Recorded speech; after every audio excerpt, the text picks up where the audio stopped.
Alright, so welcome back. Hopefully all of you guys are having a fabulous day here today. Hopefully everybody's vibing, enjoying, and just ready for what's coming soon. Again, a massive festival, the biggest one of the year for JP, is coming around the corner here. But I wanted to talk about something before that, because yes, with these confirmations we've been getting, these pretty large confirmations that this is probably who your anniversary is, remember, it plays a part in what you currently have. So I wanted to talk about this, give you the last little lowdown before it goes away and you miss it and then possibly regret it. Altogether today, if you're new to the channel, like and subscribe, it helps out a ton. I'll give you my opinion and where I stand with this, but it's fully up to you and it's your decision at the end of the day. So do with how you see fit. It's your decision. Let's jump into it. Here we go. Yes, as of our last teaser over here, this was the teaser we went and got, and pretty much looking into this and then further looking into it, they did confirm this is official, right? Obviously speaking, it was very hard to fake at this point, given how much was animated and such, but over here, they confirmed it. They tweeted themselves a little bit after, I think like 6-ish hours after I made my video.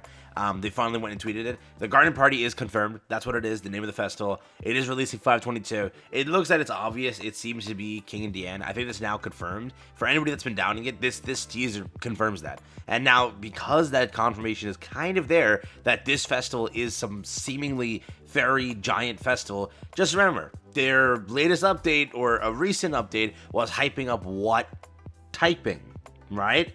I would say this, again, currently with this collaboration, there's been a lot of debacle and debate whether these characters were worth it or not, and it's an entire thing that's skip it, they're all garbage, or go for them, they're collaboration oriented. Again, realize now that yes, if this is the case, if they are going for a fairy festival, if you like that fairy festival and you want that fairy festival to be super crazy, who knows? Maybe the collaboration characters are meant to team up with those characters there. Again, people do say that the collaboration release to be mid PvP wise. I heard that. People say that, they're mid entirely. That's also the case, apparently. What I will say is this. It's a collaboration. They don't come often, and they probably won't come back for bare minimum a year. Who knows, maybe more. Yes, Tower of God came back quicker, because it was, again, a year, but something like Jobless Reincarnation didn't, right? When Jobless Reincarnation. Shield Hero took much longer. What else? Overlord did come back in a year, that is true. But, what is it? Jobless didn't, and what was the other one? I swear there's another one. Stranger Things never came back, that's that, but, is there another one that I'm missing or something? No, right? I have no idea, but I feel like I'm tripping here. But yeah, Jobless did not come back. It's been how long since then? So it could be Jobless 2.0 over here. It takes much longer to return. That definitely could be the case. I can't confirm if it's not, but where it stands right now is, let's know this. Let's put the facts down. Garden Party is coming soon. It looks like King and Deanne are getting a unit. Let's run this back. If you clearly saw it, Melly Ellie worked both sides, right? They worked both sides. They worked with goddesses. They worked with demons. That was a similar thing there. They were great in everything they've kind of done. They were busted characters. I doubt that this is going to be a bad set of characters. Usually JP anniversaries are good, minus Transcendent Bond. It wasn't bad. He required a buff, but I don't know, still was a little bit rough around the corners. But you saw last year was Escanor. They definitely learned that, hey, we need to make a really busted anniversary character, and that was the case. Escanor was busted as hell. So, right, it's gonna be a busted character, and it's rare that you actually skip a GP Annie or a end of season or end of year, festival. Rare you skip those things. So, up to you. Plan this accordingly. What I will say is, though, you have only 2 days left to decide. You sadly can't be there and be like, hey, I want to see what the festival looks like first, and then decide. It doesn't work like that. The festival will be there in 7 days. This banner will be gone. There are 3 characters on this banner, right? We have Sid, we have Alpha, we have Beta. Remember, their passives do orient and do work with fairies. That's kind of how they've been designed. And again, with that knowledge, they probably could team up with, maybe, the upcoming festival. It could bring you something pretty cool, and again, it could be something pretty nice to kind of have. Who knows when they come back? It's up to you. What I will say is, regardless of the festival being a case, let's just say this now, it would suck a ton if you, in the future, with this Enduric boss that we have here, it will take some time to get actual fairy characters, and who knows how long it will be until we actually get stuff like that done.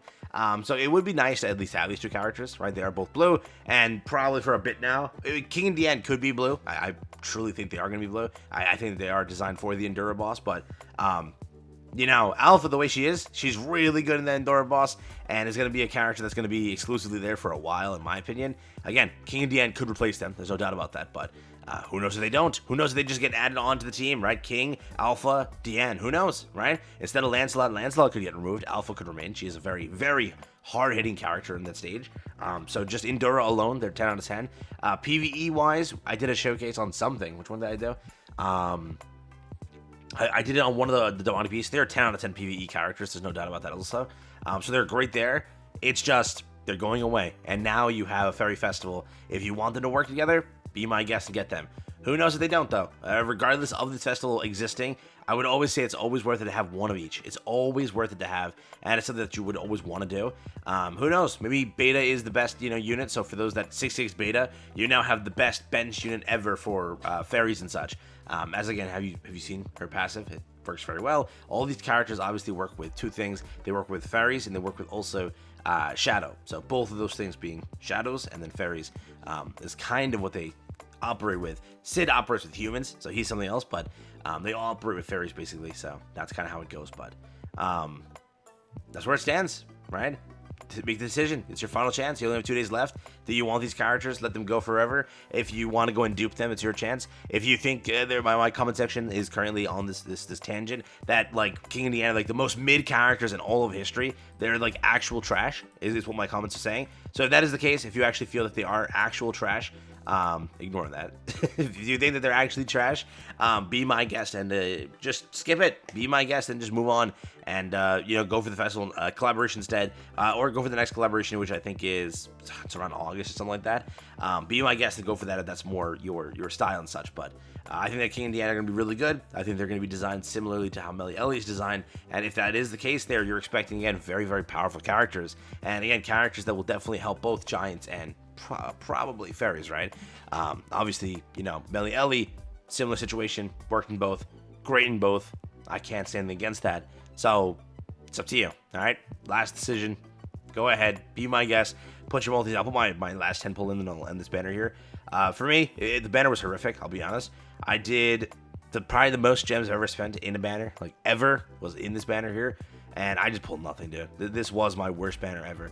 If there was like a metric of this like 5 years playing this game, 6 years playing this game, however long I've been playing this game, horrific, literally the worst banner I've ever pulled on was this banner over here. This was the worst pulls I've ever gotten.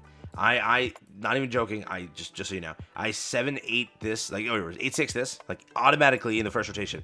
But I didn't pull any of these three. I just kept getting Roxy, kept getting Tier. I can show you how many dupes I have. Let me see. Like for example here, I have 8 Gloxes. I got 8 Gloxes in my rotations. I got 8 Tiers, dude. This banner was horrific, bro. This banner was like, I think I got 5 Elaines too. I just got so many non-collab characters. Oh my god. They've got to in the future. They have to. It's like they can't be getting away with this.